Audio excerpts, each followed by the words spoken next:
যে সাহস আছে, আমার দলকে আমি বিশ্বাস করি। বাংলাদেশের স্বাধীনতা আন্দোলনে আমার দলের নেতার যে ভূমিকা, সেই ভূমিকাকে কটাক্ষ করে কথা বলেছিলেন শেখ হাসিনা। সেদিন পার্লামেন্টে যাওয়ার আমার সৌভাগ্য হয়েছিল। সেদিন আব্দুল হামিদ সাহেব স্পিকার ছিলেন। আমার সামনে আমার সেই নেত্রী, যেই নেত্রী বাংলাদেশে আপসেই নেতৃত্ব লাভ করেছিলেন, তার সংগ্রামের কারণে, তার সততার কারণে সেদিন তাকে সামনে রেখে বলেছিলাম, আব্দুল হামিদ সাহেব কথা বলতে দেন, শুধু শেখ হাসিনার কথা শুনে বাংলাদেশকে ধ্বংস করে দিবেন না।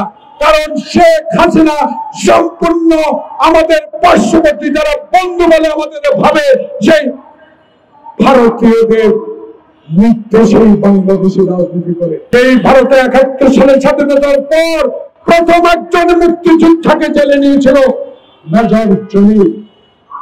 তার প্রতিবাদ ছিল, আমার অস্ত্র এখানেই থাকবে, আমার গার্মেন্টস এর মেশিন এখানেই থাকবে, আমার সমস্ত কিছু তুমি লুট করে নিয়ে যাবা, এটা আমি হতে দিব না।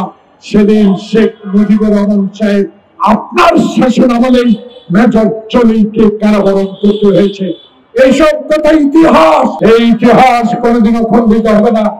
কারণ যে ইতিহাস এখনো বলে শেখ মুজিব আমার ডানে চোর বামে চোর, শুতে গেলে চোর, ব্যাংক ডাকাতের ইতিহাস এদেশের মানুষ বলবে না।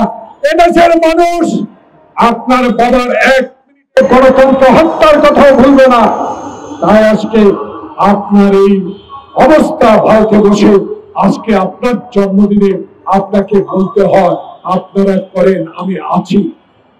আছি মানে কি, বাংলাদেশে ছাত্র জনতার এই বিপ্লব একদিনে হয় নাই। ১৬ বছর ১০,০০০ মাইল দূরে থেকে আমাদের প্রিয় নেতা তারেক রহমান যে নির্দেশ দিয়ে সংগঠনকে শক্তিশালী করে রাজপথে আন্দোলন করে রক্ত ছড়েছে, আয়না ঘরে ছিল, ডিবি অফিসে নির্যাতিত হয়েছে, হাঁটু পানিতে দাঁড়িয়ে রাত কাটিয়েছে, এক জেলা থেকে অন্য জেলায় গিয়ে রিক্সা চালিয়ে জীবন ধারণ করেছে, মার মৃত্যুতে জানাজা পড়তে আসতে পারে নাই।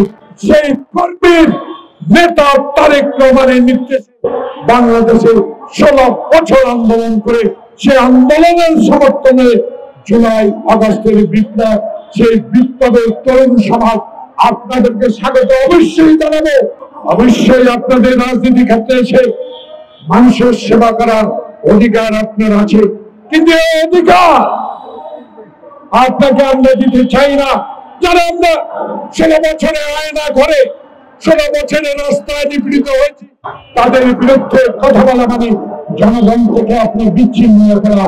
তাই আপনার রাজনীতি করুন, আমাদের কোনো আপত্তি নাই, কিন্তু আরেকটি প্রমাণ হবে, ডক্টর প্রফেসর সাহেব আপনার সামনে অগ্নি পরীক্ষা, লন্ডনে বসে নেতার সাথে আলোচনা করে উত্তাপ কিছু প্রশমিত করেছেন।